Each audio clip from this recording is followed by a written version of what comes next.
Hello everyone, कैसे आप सभी लोग। आई होप आप लोग अच्छे होंगे। तो गैस आज के इस वीडियो में हम बात करेंगे क्लास 10th साइंस के चैप्टर 1। तो साइंस का जो हमारा चैप्टर 1 है गैस, वो है रासायनिक अभिक्रियाएं। तो आज के इस वीडियो में हम रासायनिक अभिक्रियाओं को पढ़ेंगे।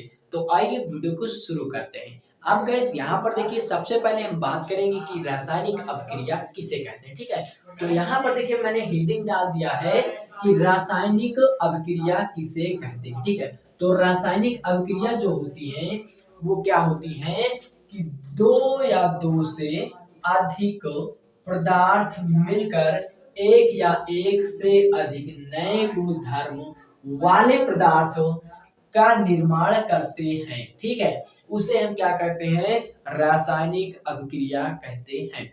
देखिए अब आप लोग एक बार फिर से देख लीजिएगा कि दो या दो से अधिक पदार्थ से मिलकर जो नए गुणधर्म वाले पदार्थ का निर्माण होता है उसे हम रासायनिक अभिक्रिया कहते हैं। ओके, अब इसके बाद हम लोग क्या देखेंगे कि देखिए इसके बाद हम लोग इसका एक उदाहरण देखेंगे। तो उदाहरण हमारा क्या है, यहाँ पर देखिए उदाहरण हमारा क्या हो जाता है कि हाइड्रोजन। यहाँ पर देखिए आपका उदाहरण दिया गया है कि हाइड्रोजन और ऑक्सीजन क्या है, हाइड्रोजन और ऑक्सीजन मिलकर जल यानी कि पानी का निर्माण करते हैं। ठीक है, पानी का निर्माण करते हैं। ठीक है, तो क्या हो गया उदाहरण कि हाइड्रोजन और ऑक्सीजन मिलकर पानी का निर्माण करते हैं। ठीक है, तो ये हमारी क्या हो गई, रासायनिक अभिक्रिया। अब गाइस यहाँ पर आप लोग देखिए रासायनिक अभिक्रिया क्या था कि दो या दो से अधिक पदार्थ मिलकर, ठीक है, यानी कि हाइड्रोजन और ऑक्सीजन मिलकर, ठीक है, एक से अधिक नए गुणधर्म वाले पदार्थ का निर्माण करते हैं। तो यहाँ पर देखिएगा इस जल का निर्माण भी हो चुका है। यहाँ पर क्या हुआ है, जल का निर्माण हुआ है, क्योंकि यहाँ पर क्या था, हाइड्रोजन और ऑक्सीजन मिलकर जल का निर्माण करते हैं। ठीक है, तो ये था आपका उदाहरण। अब इसके बाद में क्या है गाइस, इसके बाद में हम लोग देखेंगे नोट पॉइंट। अब नोट पॉइंट यहाँ पर हमारा देखिए क्या है, तो नोट पॉइंट हमारा है कि किसी भी क्या है, किसी भी रासायनिक अभिक्रिया को उलट पलट नहीं किया जा सकता। यानी कि किसी भी रासायनिक अभिक्रिया को हम उलट या पलट नहीं सकते। जिस प्रकार से वो होती है उसी अकॉर्डिंग हमें करना होता है। हम इसे अपनी तरफ से कुछ चेंजिंग्स नहीं कर सकते। ओके, एंड उसके बाद हम लोग क्या देखेंगे, रासायनिक अभिक्रिया की गतिविधि। तो जो रासायनिक अभिक्रिया की गतिविधि है, यानी कि रासायनिक अभिक्रिया में क्या क्या चीजें हो सकती हैं वो क्या है। ठीक है, तो यहाँ पर देखिए रासायनिक अभिक्रिया में देखिए क्या होता है, सबसे पहला कि अवस्था में भी परिवर्तन हो सकता है। अब अवस्था में उसके परिवर्तन हो सकता है। ठीक है, उसके बाद हम लोग क्या देखेंगे कि रंग में भी परिवर्तन हो सकता है। ठीक है, जैसे रंग होता है वो भी बदल सकता है, ये रासायनिक अभिक्रिया में होता है।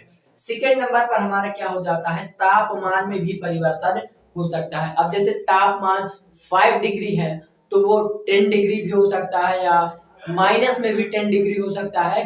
तो ये रासायनिक अभिक्रिया में होता है। उसके बाद देखिए गैस का उत्सर्जन होता है, यानी गैस का जो है निष्कर्षण, यानी कि जब गैस, जो कोई चीज हम अब रासायनिक अभिक्रिया करते हैं तो वो गैस बन जाती है। ठीक है, गैस, अब देखिए गैस बन जाती है तो वही चीज यहाँ पर है कि गैस का उत्सर्जन भी होता है। ओके, अब यहाँ पर देखिए आपको एक चीज और देखने को मिलेगी कि रासायनिक क्या है, दैनिक जीवन में होने वाली रासायनिक अभिक्रिया। ठीक है, तो अब जो हमारे दैनिक जीवन में रासायनिक अभिक्रिया होती है वो किस प्रकार से होती है। ठीक है, तो अब यहाँ पर देखिए जो दैनिक जीवन में रासायनिक अभिक्रिया होती है वो सबसे पहली जो हमारी है वो क्या हो जाती है, सबसे पहले हमारी हो जाती है भोजन का पाचन। अब देखिए जो भोजन हम लोग करते हैं तो हमारे बॉडी में जब उसका पाचन होता है तो वो किसके अकॉर्डिंग आता है, वो रासायनिक अभिक्रिया के अकॉर्डिंग आता है। ओके, तो उसे हम क्या कहेंगे, रासायनिक अभिक्रिया। ठीक है, जैसे हमारे बॉडी में जो खाना पच जाता है उसे हम रासायनिक अभिक्रिया के अकॉर्डिंग मानेंगे। ठीक है, उसके बाद श्वास यानी श्वसन, यानी कि जब हम अपने शरीर में सांस लेते हैं उसे भी हम रासायनिक अभिक्रिया कहेंगे। ठीक है, उसके बाद यहाँ पर देखिए लोहे पर जंग लगना। अब जब लोहा देखिए आप लोग लोहे पर थोड़ा सा भी अगर वाटर यानी पानी डाल देते हैं तो कुछ टाइम बाद उसमें जंग लग जाता है। तो ये हमारा क्या है, ये रासायनिक अभिक्रिया, ठीक है, ये हमारा रासायनिक अभिक्रिया हो जाता है। उसके बाद देखिए दही का बनना। अब क्या है, जब हम दूध को गर्म करते हैं और उसको किसी भी हम बर्तन में दूध को रख देते हैं और दिन हम उसे जब है दूसरे दिन हम क्या करते हैं, दूसरा दूध गर्म करके अगर उसी में डाल देते हैं तो कुछ टाइम के बाद वो दही बन जाता है। तो जब दूध से दही बनता है तो इसे हम क्या कहते हैं, रासायनिक अभिक्रिया कहते हैं, ठीक है। तो रासायनिक अभिक्रिया में क्या होता है, दूध से दही बनना, ठीक है, यानी दूध से दही बनना, लोहे पर जंग लगना, सांस लेना एंड जो भोजन का पाचन होना मनुष्य के शरीर में, ठीक है। उसके बाद देखिए अब क्या है, रासायनिक अभिक्रिया के चैप्टर में एक और चीज है कि अभिकारक किसे कहते हैं, ठीक है। अब देखिए अभिकारक किसे कहते हैं, तो अभिकारक यहाँ पर देखिए दिया गया है कि ऐसे पदार्थ जो किसी रासायनिक अभिक्रिया में भाग लेते हैं, ठीक है, ऐसे पदार्थ जो किसी रासायनिक अभिक्रिया में भाग लेते हैं उसे हम क्या कहते हैं, अभिकारक कहते हैं, ठीक है। तो क्या है कि ऐसे पदार्थ जो किसी रासायनिक अभिक्रिया में भाग लेते हैं उसे हम अभिकारक कहते हैं। अब इसका हम एक एग्जाम्पल भी आपको बताएंगे। उससे पहले आप लोग एक चीज और देख लीजिएगा कि हम उत्पाद किसे कहते हैं, उत्पाद किसे कहते हैं, ठीक है। तो यहाँ पर देखिए उत्पाद दिया गया है कि ऐसे पदार्थ जिनका निर्माण रासायनिक अभिक्रिया में होते हैं उसे हम क्या कहते हैं, उत्पाद कहते हैं, ठीक है। तो क्या हो जाएगा, ऐसे पदार्थ क्या है, ऐसे पदार्थ जिनका निर्माण, देखिए ऐसे पदार्थ जिनका निर्माण रासायनिक अभिक्रिया में होता है उसे हम उत्पाद कहते हैं, ठीक है। अब इसका एक एग्जांपल हम देखते हैं। तो इसका एग्जांपल क्या हो जाएगा, उदाहरण यहाँ पर देखिए है, उदाहरण हमारा क्या हो जाएगा कि हाइड्रोजन और ऑक्सीजन मिलकर जल का निर्माण करते हैं। और यही एग्जाम्पल मैंने यहाँ पर आपको बताया था, हाइड्रोजन और ऑक्सीजन मिलकर जल का निर्माण करते हैं। तो ये रासायनिक अभिक्रिया में होता है, ठीक है। तो यहाँ पर देखिए क्या है, और उत्पाद में भी यही चीज लिया गया है कि ऐसे पदार्थ जिनका निर्माण रासायनिक अभिक्रिया में होता है, ठीक है, रासायनिक अभिक्रिया में होता है उसे हम क्या कहते हैं, उत्पाद कहते हैं। और ये रासायनिक अभिक्रिया में का ही ये एक एग्जाम्पल है कि हाइड्रोजन और ऑक्सीजन मिलकर जल का निर्माण करते हैं, ठीक है। अब यहाँ पर देखिए हाइड्रोजन और ऑक्सीजन मिलकर जल का निर्माण करते हैं। तो यहाँ पर देखिए हाइड्रोजन और जो ऑक्सीजन है वो क्या हो जाएगा, अभिकारक हो जाएगा। यहाँ पर देखिए अभिकारक हो जाएगा।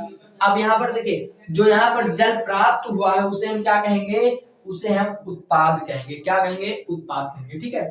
अब देखिए हाइड्रोजन और ऑक्सीजन जो है वो अभिकारक है क्योंकि यहाँ पर लिखा हुआ है कि ऐसे पदार्थ जो किसी रासायनिक अभिक्रिया में भाग लेते हैं। तो यहाँ पर देखिए हाइड्रोजन और ऑक्सीजन जो है वो इस रासायनिक अभिक्रिया में भाग लिया है, तभी तो यहाँ पर देखिए हाइड्रोजन और ऑक्सीजन मिलकर जल का निर्माण हुआ है। तो यहाँ पर हाइड्रोजन और ऑक्सीजन जो है अभिकारक बन जाएगा और जल जो है वो आपका क्या बन जाएगा, उत्पाद, ठीक है। तो आई होप कि आपको ये इतनी चीजें समझ में आ गई होंगी।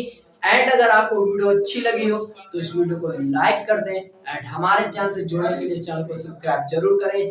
हम मिलते हैं इसके सेकंड वाले पार्ट में बहुत जल्द, ओके गाइस। तो तब तक के लिए take care and bye bye.